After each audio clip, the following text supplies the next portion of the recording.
You're listening to Anatomy for Life with Crystal and Nicole, where we discuss the science and anatomy behind the most popular physical and spiritual practices so you can get the most out of these modalities in your healing journey. Welcome to Anatomy for Life. We're just going to take a minute to tune in. You're welcome to join us. Inhale. Exhale. Drop into your heart center.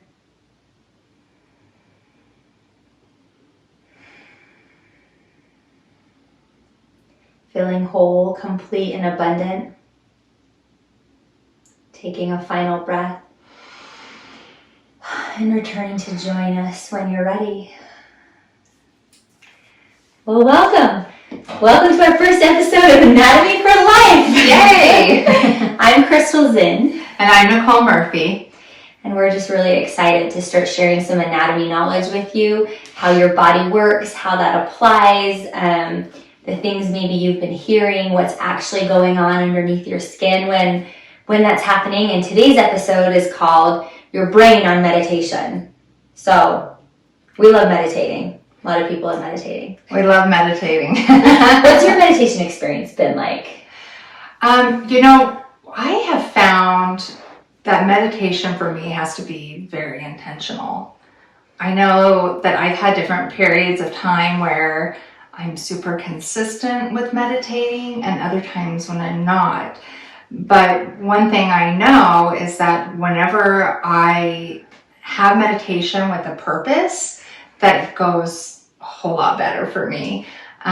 For instance, if I know that I have just the most hectic day ahead of me, or maybe my whole week, or everything in life is just hectic right now, I know that I need to be starting my day off like from ground zero with meditation so that I can have that balance from the beginning of the day instead of just jumping in to chaos, right? Yeah. And isn't that the funniest part? Because we usually don't notice it right away. We usually notice it like several days or weeks or months into that process. And then we're like, I've not been meditating. Hence the chaos. Yes. And you just feel so out of balance. And there's something about whenever you make a habit out of something, like for instance, there's so many things that we have in our lives that could be helping us to do better and be better, health-wise, mental-wise. For instance, just even gaining that habit of consistent exercise. Everyone knows how good it is for them. Everyone knows what it does for your body each day and helping you to feel sharp and to feel stronger and healthier. But how many people have such a hard time making it a consistent thing? And the same has happened to me with meditation. Whenever I have made it a consistent practice, I feel immensely different in my life. And don't you sometimes feel like whenever you meditate and that you do it with a purpose, that sometimes you go throughout your day and you think, ooh, I wish everyone could feel what I'm feeling right now. I'm feeling the Zen. I'm feeling like I can have things in a like better order. I'm floating on. I'm floating on air. But then when you're not doing it, you feel like I'm really not floating on. I'm really not feeling a balance. Yeah, totally. So I'd love for you to talk a little bit more about what is going on in the brain and why we need to meditate. Yeah, I think so the biggest thing, the moment you begin meditating, the thing that begins to happen is you actually start dropping in frequency in your brain waves, right? So we know that there's like beta, alpha, theta, delta brain waves. And so that's just excitable energy, right? So if you can drop that down and calm down a little bit, you also end up breathing a little bit slower. And so both of those processes will actually recruit your parasympathetic nervous system, which is for rest and restore, and signal to your body that you are safe, everything is okay, and it can continue on with processes that repair your muscles, your brain, aid you in digestion, drop your cortisol levels, multiple chemical processes that are just really, really good for long-term health. So once you begin meditating, I have some really cool brain scans, and we'll link to a lot of things in the show notes. You start balancing both hemispheres of your body, of your brain.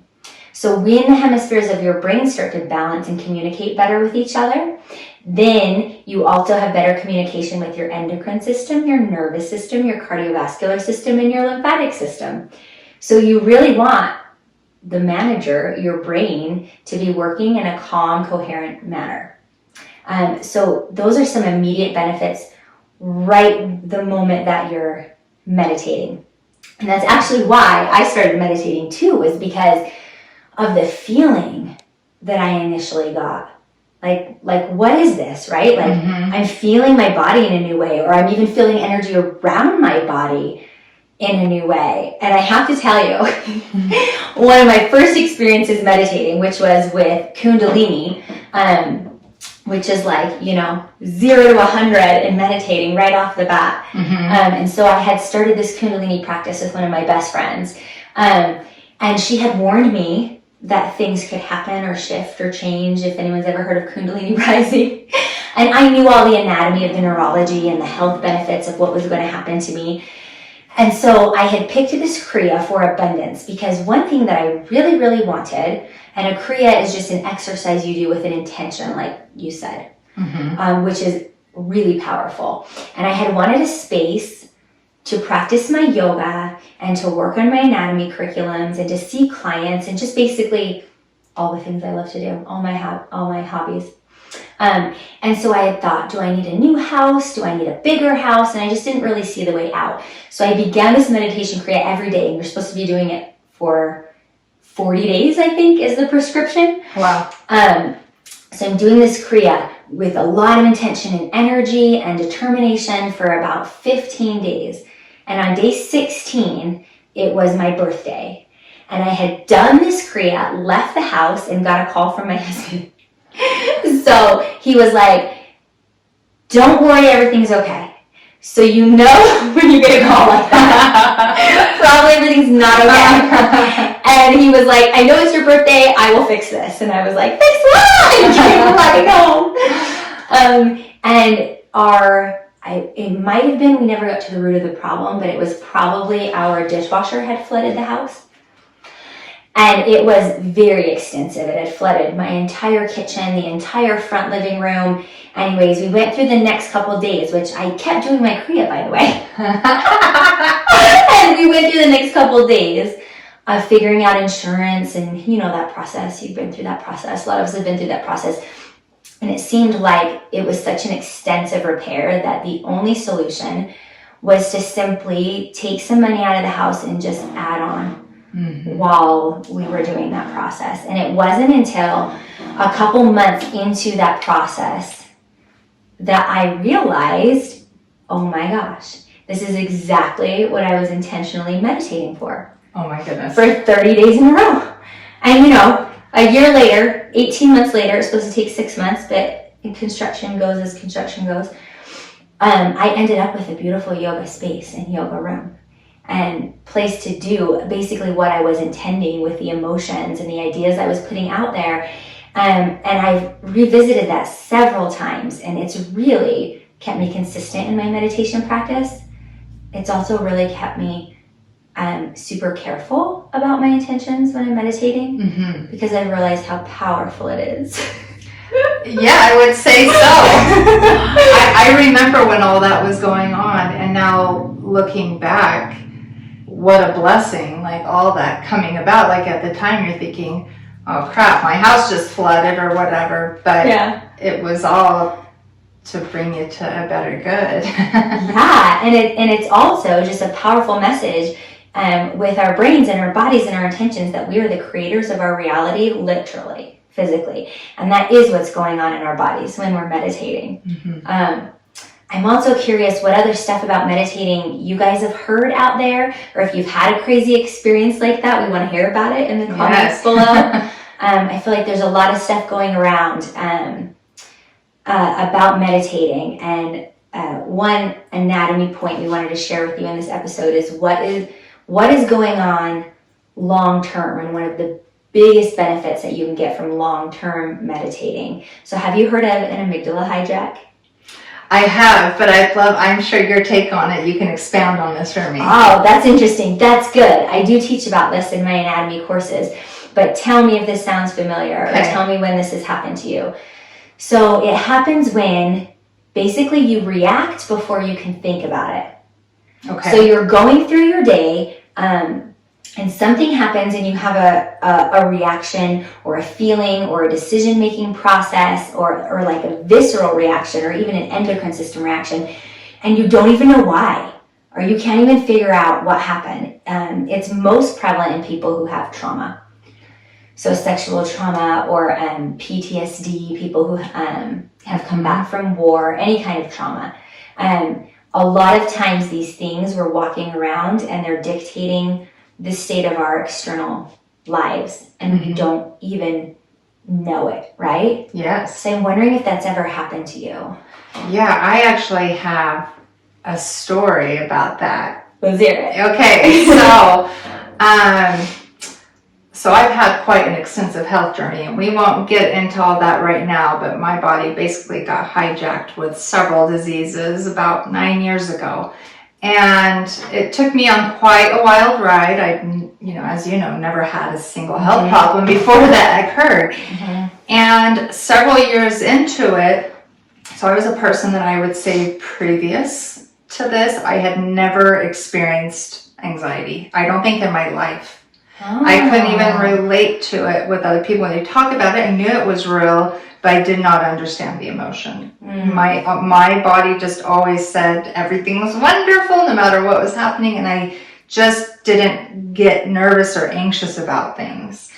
And I started having a lot of health problems that I would be out at the store and something scary would start to happen with my body. Many times I had to go to the emergency room and do different things.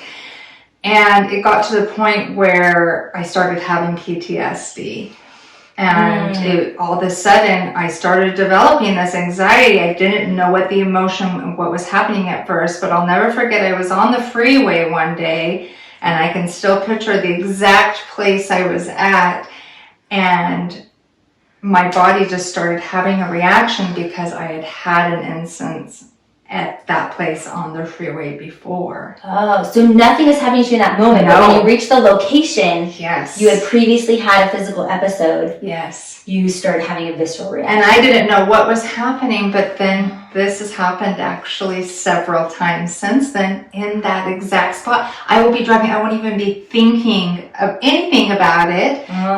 Those symptoms are long past. I've gotten past a lot of those things, as you know, through a lot of natural healing modalities. But my subconscious, that reaction happens. And I had to learn, because I actually, the first time it happened, started hyperventilating, and I developed this PTSD, and I had to learn how to go into a meditative state while driving and how to calm myself. Yes, super safe, but obviously not with my eyes closed, but develop ways so that I could tell myself and do self-talk through it and take myself through some breathing techniques so that when I started to feel that, I could overcome it and know it was just a side effect of something I had previously experienced. Holy cow. Yeah. I love that story. That's a perfect example. I don't love that happened to you. And we will in further episodes get into more of Nicole's history, which I know that you guys are going to probably love and a lot of you will identify with in the way she got out of it.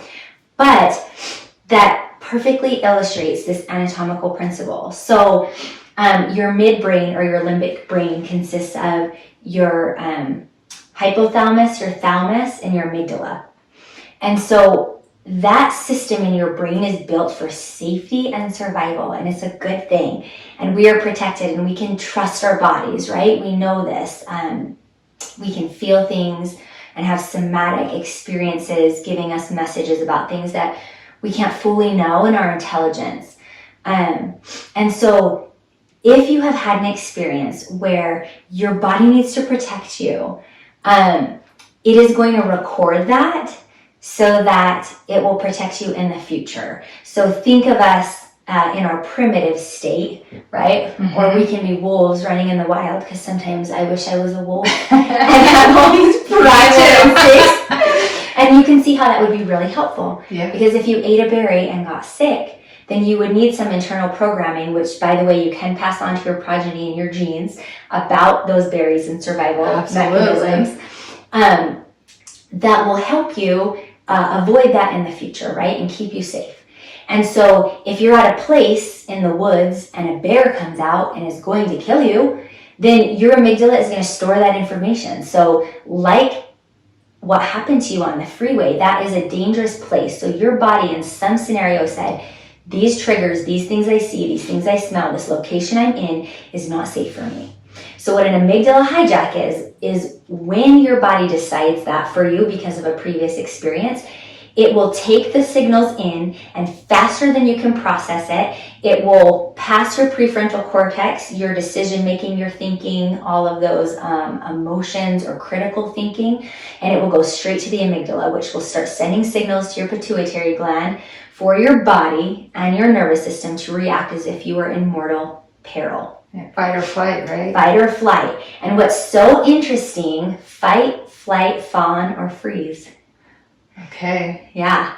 So what's really interesting with that is that you can't do anything about that in the moment. And because that's a process that's passing your critical thinking portion of your brain by, how can you regain control over that? Yeah. Right? Some people are subject to this for years. PTSD veterans, lots of people with trauma. So imagine if you're having reactions like that in conversations with people, in places of work, in school. I mean, some variations of this, obviously, variations of PTSD get so extreme that you can't function in society. If you're anywhere in between, there may be places in our lives, and I have noticed this in several places since starting my meditation practice, where I'm not engaging the way I thought I was, or the way I wanted to. Mm-hmm. And so what you mentioned, the one thing you can do is have a consistent daily meditation practice. And why that works in other scenarios is because you are building neurological connections, and that's a physical thing in your brain and cortical assembly, and you are actually fortifying the pathway between neurons that instead engage your parasympathetic nervous system, rest and restore. And the more you basically like beef up or muscle up those neurological channels, the more time you give to that, the less likely when a triggering scenario comes up that the message will pass down the previous trauma neurological message or negative feedback loop. I love that. Yes, the more quickly you'll be able to engage your parasympathetic nervous system, your response, you'll be able to give yourself your reactivity and your power back. Yeah, and I think that that's what happened to me over the years. I know it was at that time I started working with you, and you were giving me different meditations and different things that I could do for my parasympathetic system. And as I practiced those, it wasn't easy for me at the time. I think because I was in such high trauma and it was like daily that I had such high trauma. But as I did that, I realized every time, because it was an area of the freeway that I went through quite often, and I was able to train myself. So when it did get triggered, the few times a month I had to go in that way, I noticed there was a change that developed, and that I could address it quicker before I got into, oh, okay, now I'm having a panic attack and I'm driving, and do I need to pull over? What do I do?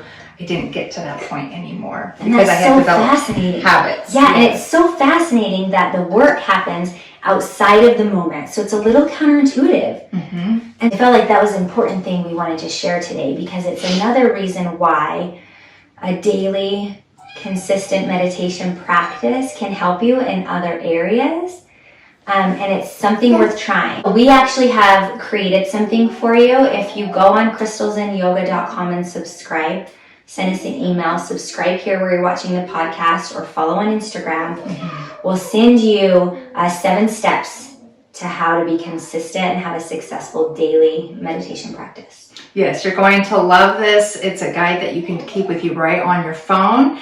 We've also developed Meditation Monday to help you in this. So every single Monday, you can follow along with us. We'll be putting them live on Instagram. They'll also be found in YouTube. And we'll link to everything in our show notes here as well.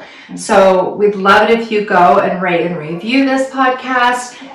Spread the word about the podcast so that more people who are like-minded can learn and develop better habits, learn more about the anatomy of the body. But also we're going to be offering some seriously cool freebies for you guys for following along.